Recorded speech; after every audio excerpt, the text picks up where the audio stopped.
Za sam pouk baleta je izjemno pomembno, da imamo primerne prostore.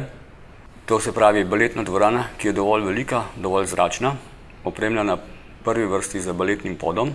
Moramo ločiti baletni pod od športnega poda. Mora imeti določeno prožnost, vendar ne prevelike. Pa predvsem je zaželena ta točkovna prožnost, da se tresljaj ne prenaša po celi dvorani. Potem baletna dvorana mora biti opremljena tudi z drogovi. Za baletno šolo na 2 višinah, za srednjo šolo oziroma za višje razrede lahko samo na 1 višini. Mora biti dovolj visoki stropovi, da lahko skačemo, da lahko potem v višjih razredih tudi delamo duet. Opremljen mora biti z ogledalom, ki se ga seveda vedno lahko tudi pokrije.